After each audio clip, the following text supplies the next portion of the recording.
शांति।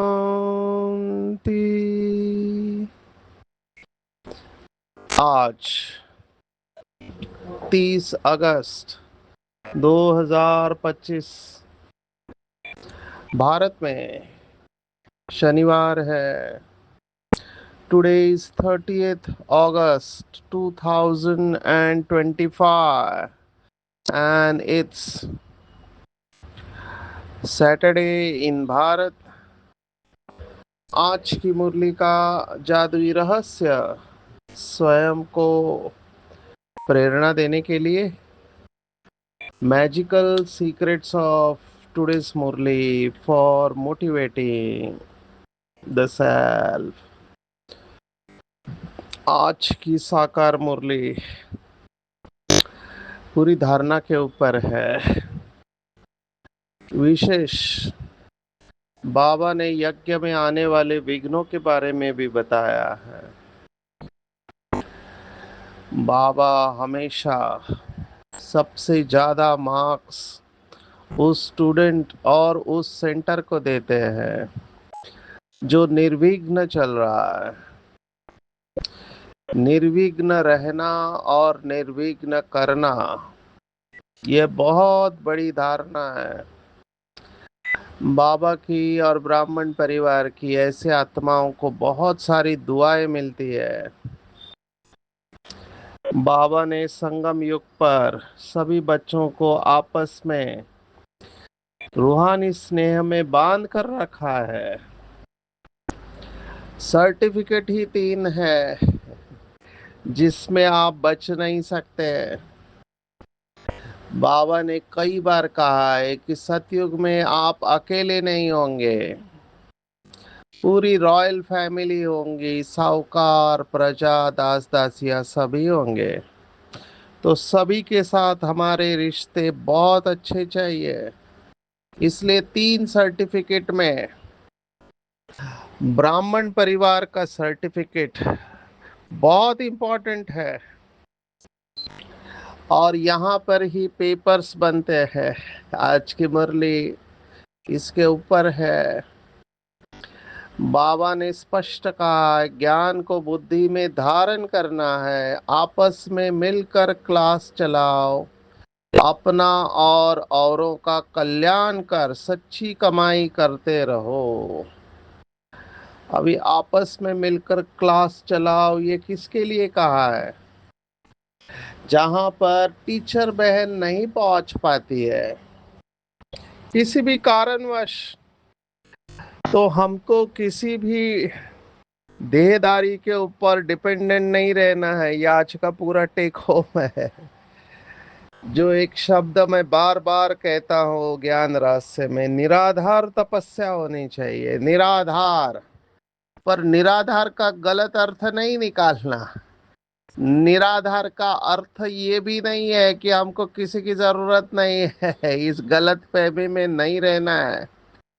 हमको सभी की जरूरत है। छोटों का तो छोड़ो, स्वयं हमारे परम आदरणीय जयंती बहन जी, उन्होंने अपना अनुभव सुनाया कैसे रिलेशनशिप में चैलेंजेस आते हैं। एक आत्मा से खुश नहीं थे तो दादी को सुनाया, जानकी दादी की पालना देखो। तो दादी ने उनको कहा, क्या तुम उसका रोल प्ले कर सकती हो? तब उन्हें समझ में आया कि ड्रामा में सभी की जरूरत है। मैं बार बार ये अंग्रेजी का कोट क्यों कह रहा हूँ? ये anger is punishing your self for your someone else mistake. गुस्सा माना दूसरे की गलती की सजा खुद को देना। अभी दूसरा कोई आत्मा ऐसे कर रहा है जो नहीं करना चाहिए, तो आप अपनी अवस्था क्यों खराब करते हो? बाबा ने अच्छी तरह से पकड़ा है ऐसी आत्माओं को। कई लोग कहते हैं उनके साथ रह के अपनी अवस्था खराब करने से अच्छा है दूर हो जाओ,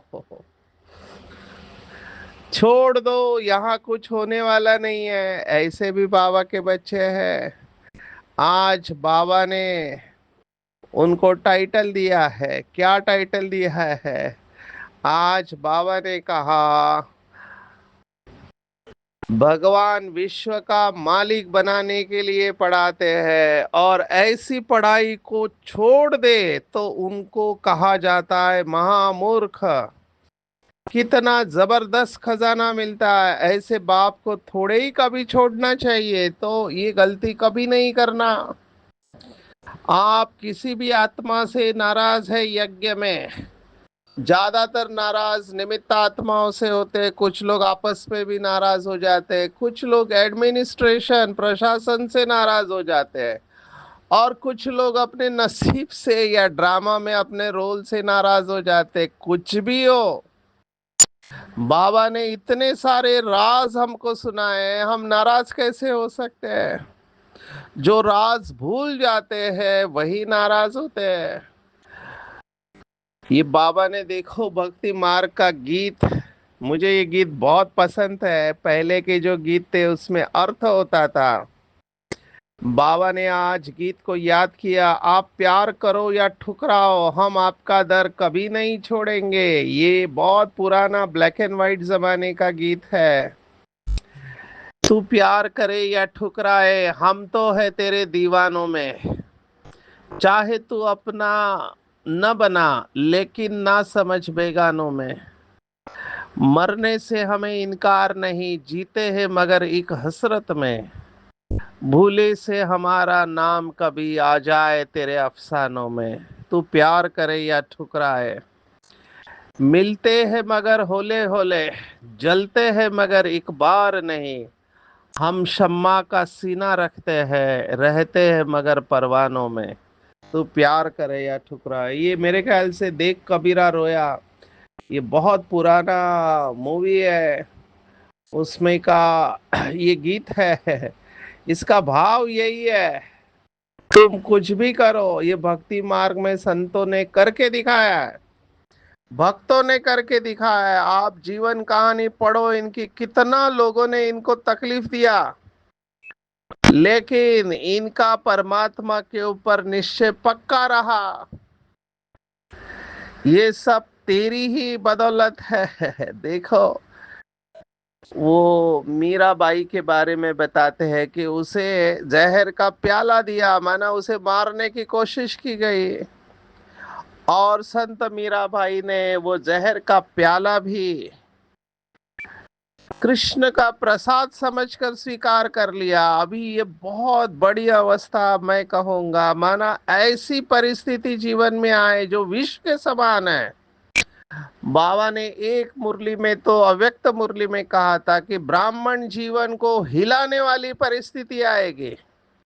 माना ऐसी परिस्थिति आएगी कि ब्राह्मण जीवन खत्म होने के कगार पर है, लेकिन कभी भी हिलना नहीं है। ये बहुत बड़ी धारणा है कि जहर को भी अमृत बना दिया। मुझे कई लोग ये प्रश्न पूछते हैं, अभी बुद्धिवादी सोचने या उनका तरीका अलग है। कहते हैं कि किसी ने गलत किया है, बहुत गलत किया है, श्रीमत के एकदम विपरीत किया है, आप कहते हो उसके प्रति भी प्यार की गंगा बनकर बहो। कैसे पॉसिबल है? हम तो उधर रहेंगे ही नहीं, क्योंकि हमको उनकी वही बात याद आएगी कि इस आत्मा ने ये किया है, ये किया है, ये किया है। तो हम कैसे रह सकते हैं वहां पे? अभी ये ठीक है, इस मैकेनिज्म को समझो। एक व्यक्ति ने, या जो भी है, मैं उसका नाम नहीं लेना चाहता हूँ, समर्पित है या घर गृहस्थ में रहते हैं, बाहर रहते हैं, जो भी है, जो कुछ भी किया है जो श्रीमत के अनुसार नहीं है, मैं फिर से कह रहा हूँ, गलती वो कर रहा है। आप अपना चार्ट खराब क्यों कर रहे हो, ये मुझे समझ में नहीं आता है। गलती वो कर रहा है, वो आत्मा कर रही है, तो आप उनको सजा देने को क्यों जाते हो? हमको कोई अधिकार नहीं है ये करने का। इवन बाबा ने निमित्त आत्माओं को भी बताया कि निमित्त आत्माएं भी कायदा हाथ में नहीं ले सकती है। शिव भगवान वाच केवल कायदे को रिवाइज कर सकते हैं। मैं हमेशा ये ध्यान में रखता हूं कि यहाँ पर कोई कितनी भी चालाकी करे, क्योंकि यूजुअली जब दो पार्टियों में डिफरेंस ऑफ ओपिनियन होता है, मैं उसे झगड़ा नहीं कहता हूँ, डिफरेंस ऑफ ओपिनियन होता है, तो हर एक सिद्ध करता है कैसे मैं बराबर हूँ, दूसरा गलत है। मुझे मैं तो ये सब सुनता रहता हूँ। एक कहता है कि उसने ये किया, दूसरा कहता है कि इसने ये किया। अभी सही और झूठ कौन है कहना मुश्किल है। कुछ लोग प्रूफ लेके आते हैं, उसका भी स्पष्टीकरण होता है हर एक के पास में। तो एक दूसरे को ब्लेम करना ये होता रहता है, लौकिक में भी ये चलता रहता है। आप देखो पार्लियामेंट लाइव चलता रहता है, क्या क्या बोलते रहते हैं। एक पार्टी दूसरी पार्टी के ऊपर दोष लगाती है और फिर दूसरी पार्टी उसका स्पष्टीकरण देती है। मुझे लगता है इसमें अपनी एनर्जी वेस्ट नहीं करना चाहिए। मैं अपना अनुभव सुनाता हूँ, क्योंकि मेरे सामने ये सब परिस्थितियां आई है। जो भी कठिन पेपर होते हैं यज्ञ में वो सब फेस कर चुके हैं। लेकिन एक बात जो मुझे बहुत मोटिवेट करती है कि बाबा के महावाक्य है कि आखिर आना तो बाबा के पास ही है। तो मैं हमेशा ये ध्यान में रखता हूँ, और मुझे लगता है बाबा के हर बच्चे को ये ध्यान में रखना चाहिए कि दुनिया को कोई कितना भी ठगने की कोशिश करे, अपने को सिद्ध करने की कोशिश करे, लेकिन धर्मराज के आगे कोई बच नहीं सकता है। तो हर आत्मा को अपने कर्मों का फल जरूर मिलना है, अच्छा या बुरा।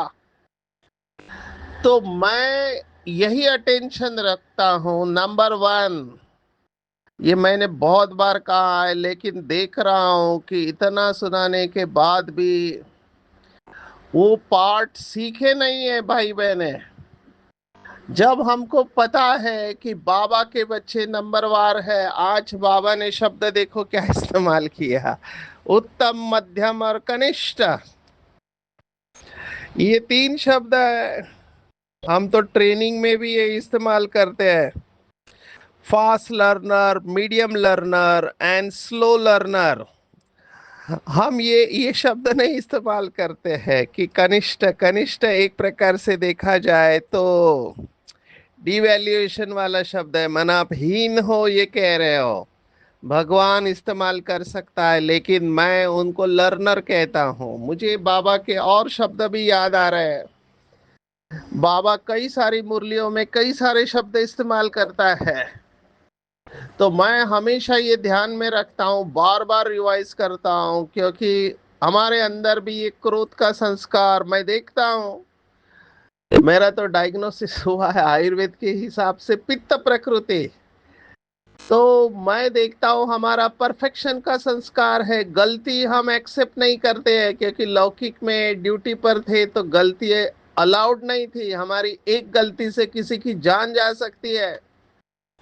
तो गलती के प्रति हम बहुत विजिलेंट रहते थे, और हम तो करते ही नहीं थे, लेकिन दूसरा भी कोई करे तो तुरंत गुस्सा आता था। अभी ज्ञान और योग से ये काफी कंट्रोल में आया है, लेकिन वो डोमिनेटिंग संस्कार है। डोमिनेटिंग माना मुख्य संस्कार रहता है, इसके लिए बहुत कड़ी साधना करनी पड़ती है। तो मैं अपने अनुभव से कह रहा हूँ कि ये हुआ, तब बाबा का एक शब्द मुझे बहुत सुख शांति का अनुभव करा दिया।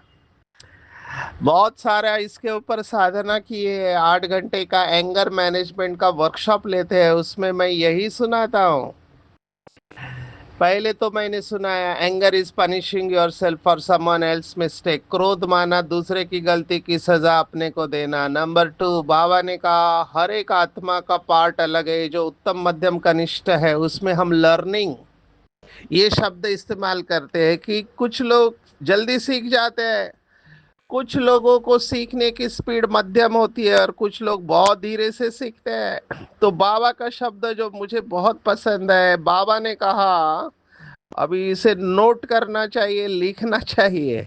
बाबा ने कहा जिसे आप कहते हो अवगुणधारी, अवगुणधारी, बाबा ने कहा उसके लिए शब्द इस्तेमाल करो गुणवान बनने का पुरुषार्थी। अभी देखो कितना फर्क है। मैं कहता हूँ ये आत्मा बहुत पतित है, पाप किया है, इसको तो रहना ही नहीं चाहिए, बाबा का नाम खराब कर रहा है, बदनाम कर रहा है। और बाबा कह रहे वो गुणवान बनने का पुरुषार्थी है। मतलब मैं उसे स्वीकार नहीं कर रहा हूँ, पर बाबा ने उसे स्वीकार किया। तब मुझे समझ में आया कि बाप समान बनना कितना कठिन है। मैं ये अपना अनुभव आपको सुना रहा हूं, और जब बाबा की ये मुरली सुनी, फिर चिंतन किया, तब उसे स्वीकारना मेरे लिए भी सहज हो गया। नहीं तो बार बार वही आत्मा दिखाई देती है। चौथा, अगर ऐसा कोई डिस्टरबेंस होता है सेंटर पर, तो वहां से चले जाना बहुत इजी ऑप्शन है। इजी ऑप्शन है कि यहाँ रहने से अवस्था खराब करना, इससे अच्छा है कहीं और चले जाए। लेकिन फिर बाबा की मुरली मुझे याद आई। बाबा ने कहा अगर कोई बीमार है, देखो बाबा ने कैसे कहा, अगर घर में भी कोई बीमार होता है तो माँ बाप का ध्यान उस बच्चे के ऊपर ज्यादा रहता है जो बीमार है, और जो बच्चा हेल्दी है, स्वस्थ है, वो अपने आप को संभाल लेता है। ऐसे ही यज्ञ में कोई वीक लिंक है तो हमको संगठन में तपस्या करके उस वीक लिंक को खत्म करना है। Please understand this fundamental point है रिलेशनशिप मैनेजमेंट में। अपने संबंधों को सुमधुर करने में फंडामेंटल पॉइंट है कि कोई भी परफेक्ट नहीं है। एक डॉक्टर बर्नी सीगल करके सर्जन है, उन्होंने बहुत सुंदर किताब लिखी है, कैंसर के सर्जन। उनकी किताब का टाइटल है लव मेडिसिन एंड मिराकल्स। बहुत सुंदर अनुभव है। उसमें उन्होंने कहा कि we are all perfectly imperfect, हम सब परफेक्टली इम्परफेक्ट है। हम परफेक्ट नहीं है। I am not okay, you are not okay, but that is okay. अपनी अवस्था को खराब नहीं करो। अगर कोई बीमार है और आप समझते हो कि आप शक्तिशाली हो, तो आपकी जरूरत तो उस आत्मा को ज्यादा है, ज्यादा जरूरत है। देखो कुछ दिन पहले मैंने एक प्रश्न पूछा था, माना किसी ने मुझे पूछा कि बाबा कहते हैं पवित्र आत्माएं इधर आए, अभी जरूरत तो अपवित्र आत्माओं को है, पवित्र आत्मा तो पहले से ही अच्छी है। इसीलिए मैं जो जेल में सेवाएं करते हैं या ड्रग्स एडिक्ट की सेवा करते हैं, मैं उनको फुल मार्क्स देता हूँ। क्यों? क्योंकि अच्छे लोगों को अच्छा करना बड़ी बात नहीं है। आप जो होपलेस केस है उनको अच्छा करके बताओ तो माने आपकी कमाल है। तो ये चैलेंज सभी ले नहीं पाते हैं और साक्षी हो जाते हैं। वो सोचते हैं कि इनको देख के, इनको सुन के, इनके साथ में रह के अपनी अवस्था खराब करने से अच्छा है दूर रहो। ये बाबा ने मुरली में कहा हुआ है। अभी सोचो अगर सभी ऐसा करने लगे तो क्या हालत होगी। देखो यज्ञ के कुछ नियम डेफिनेटली है। उसके लिए बाबा ने जिन भी आत्माओं को रखा है, हर जोन में, मधुबन में बाबा ने निमित्त आत्माओं को रखा हुआ है। अभी उनको पता है क्या करना है, क्योंकि बाबा उनके द्वारा डिसीजन देगा। मुझे उसमें नहीं जाना चाहिए। मैं हमेशा ये ध्यान में रखता हूँ, मेरा स्वमान आग लगी है पानी डालना। आग क्यों लगी, किसने लगाई? आग थोड़ी ही लगाई जाती है। बाबा का बच्चा होकर ऐसा क्यों करते हैं? बिल्कुल नहीं, इन बातों में जाना ही नहीं है। बीमार है, बीमार के ऊपर गुस्सा नहीं, बीमार के ऊपर रहम आना चाहिए। और मेरा काम है शुभ भावना, शुभ कामना रखना। आज बाबा ने कहा, आज की मुरली, कई बच्चों में अहंकार आता है। ये छोटी छोटी बालकियां हमें क्या समझाएगी? बड़ी बहन चली गई तो रूठ कर क्लास में आना बंद कर देंगे। यह है माया के विघ्न। बाबा कहते, बच्चे तुम सुनाने वाली टीचर के नाम रूप को न देख, बाप की याद में रह मुरली सुनो। अहंकार में मत आओ। बाबा ने इसे अहंकार कहा है। जो क्लास में आना बंद कर देते हैं, बाबा का डायग्नोसिस अहंकार है। अभी ये क्यों होता है, इसके थोड़े गहराई में जाएंगे, समय कम पड़ रहा है, लेकिन मैं इसको इम्पोर्टेंट समझता हूँ। जिस सेंटर पर हम जाते हैं, धीरे धीरे वहाँ के भाई बहने, टीचर्स या जो भी है, उनके साथ अटैचमेंट डेवलप होने लगती है। कई भाई बहनों की बोल में आता है, ये हमारा सेंटर है, मेरा सेंटर है, यहीं पे गड़बड़ हो रही है। हमारा कुछ नहीं, मेरा कुछ नहीं, ये बाबा का सेंटर है। मुरली भी बाबा की होती है, ना कि दीदी दादी या भाई बहन की होती है। यहीं पे तो गड़बड़ है। हमको लगता है कि फलाना भाई या बहन बहुत अच्छी मुरली चलाते हैं। I am very sorry, very very sorry. आपने गलत समझा है। आपने अभी तक ज्ञान को समझा ही नहीं है। यहीं पे तो ट्रैप है। बाबा ने 82 की मुरली में जो स्पीकर क्वालिटी आत्मा है, उनको विशेष सुनाया, आप ये मुरलियां पढ़ो, त्याग के ऊपर 7 मुरली। बाबा की श्रीमत देखो, बाबा ने स्पष्ट कहा है कि तुम्हारा ही क्लास चाहिए, तुम्हारी ही बातें अच्छी लगती है, तो बाप किधर गया? बाप को परमधाम निवासी बना दिया। फिर बाबा ने प्यार से कहा कि मीठे बच्चे, वो काम नहीं करो जो लौकिक में गुरु लोग करते हैं। अभी गुरु लोग क्या करते हैं? ऐसे ऊंची ऊंची बातें सुना के सामने वाले को प्रभावित कर देते हैं। और मैं बार बार कह रहा हूं, ना प्रभावित होना है, ना प्रभावित करना है। आज बाबा ने देखो इसका जवाब दिया है, नाम रूप से बचने के लिए, कि हम किसी देहदारी की मुरली नहीं समझ सुनते हैं, हम कानों से शिव बाबा की मुरली सुनते हैं। ना कि देदारी की। ये बहुत बहुत इंपॉर्टेंट है। बाबा ने देखो स्पष्ट कहा है, उदाहरण दिया, ब्रह्मा का भी उदाहरण दिया कि ये ब्रह्मा भी सुना सकते हैं ना, परंतु बच्चों का बुद्धि योग शिव बाबा तरफ रहे, इसलिए कहते हैं हमेशा शिव बाबा सुनाते हैं। ऐसे समझो, शिव बाबा को ही याद करो। तो बहुत बहुत अटेंशन रखना चाहिए मुरली सुनते वक्त। ये पैराग्राफ ही मैं पढ़ना चाहूंगा। कोई कोई समझते हैं शिव बाबा की मुरली इन कानों से सुन रहे हैं, फिर सुनाने वाले का नाम रूप याद न रहे। यह सारा ज्ञान अंदर का है।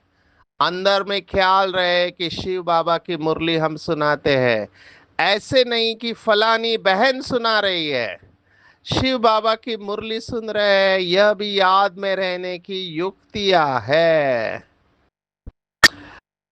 तो इसके ऊपर बहुत गहरा अटेंशन आज के ये मुरली रहस्य को भी बार बार सुनना, क्योंकि इसमें सॉल्यूशन दिया है। कहाँ फंसते हैं? किसी भी देहदारी से प्रभावित नहीं होना है, प्यार जरूर रखना है, वो भी आत्मिक स्नेह। न गुणों से प्रभावित होना है, न अवगुणों से प्रभावित होना है। मैं तो हमेशा ये ध्यान में रखता हूँ कि बाबा की तरफ बुद्धि जाए हर एक की। इसलिए दादियों को मार्क्स मिलते हैं हर बात में, बाबा बाबा। मैंने बड़ी दादी को देखा है, कोई भी फंक्शन हो, दादी पहले बाबा का नाम लेके, बाबा ने आज मुरली में ये कहा, ये बातें उनकी बुद्धि में है, तभी तो मुंह के ऊपर आती है। तो कई बाबा के बच्चे अभी पीछे आने वाले अपने ज्ञान का जो भी है वो साइकोलॉजी सुनाते, शास्त्रों की बातें सुनाते, कविता सुनाते, पता नहीं और क्या क्या सुनाते हैं, और उसके द्वारा सामने वाले को ऐसे प्रभावित करते हैं कि वो उनके प्रभाव में आ जाते हैं और वो गिल्ट भी पैदा करते हैं। कुछ लोग तो कहते हैं तुम हमारे क्लास में बैठ भी नहीं, लायक ही नहीं हो, चले जाओ यहाँ से। तुम ये खाते हो, ऐसा करते हो, वैसा करते हो, तुमको रहने का भी अधिकार नहीं। अभी ये सब बातें सुना के सामने वाले में गिल्ट पैदा होता है और उनके अंदर हीन भावना पैदा होती है। ये भी नहीं करना चाहिए। मुझे ख्याल से जो बाबा कहता है कि सभी को स्वीकार करना चाहिए, किसी को रिजेक्ट नहीं करना चाहिए। फिर से कह रहा हूं, चैलेंज है जो खराब है, सो कॉल्ड खराब, जो गुणवान बनने के पुरुषार्थी है, अवगुणधारी नहीं, उनको अच्छा बना के दिखाओ। उसके मार्क्स है, उसके मार्क्स है। और मैंने ऐसे देखे हैं, एक भाई गटर में पड़ा रहता था 2-2 दिन तक। घर वाले भी उसको एक्सेप्ट नहीं करते थे, कंपनी वाले तो छोड़ो, हमारे एक गोल्डन सोल ने उसको टच किया, बस 7 डेज कोर्स किया, आज वो सफेद ड्रेस के बगैर कहीं नहीं जाता है और उसने 70 लोगों का नशा छुड़ा दिया।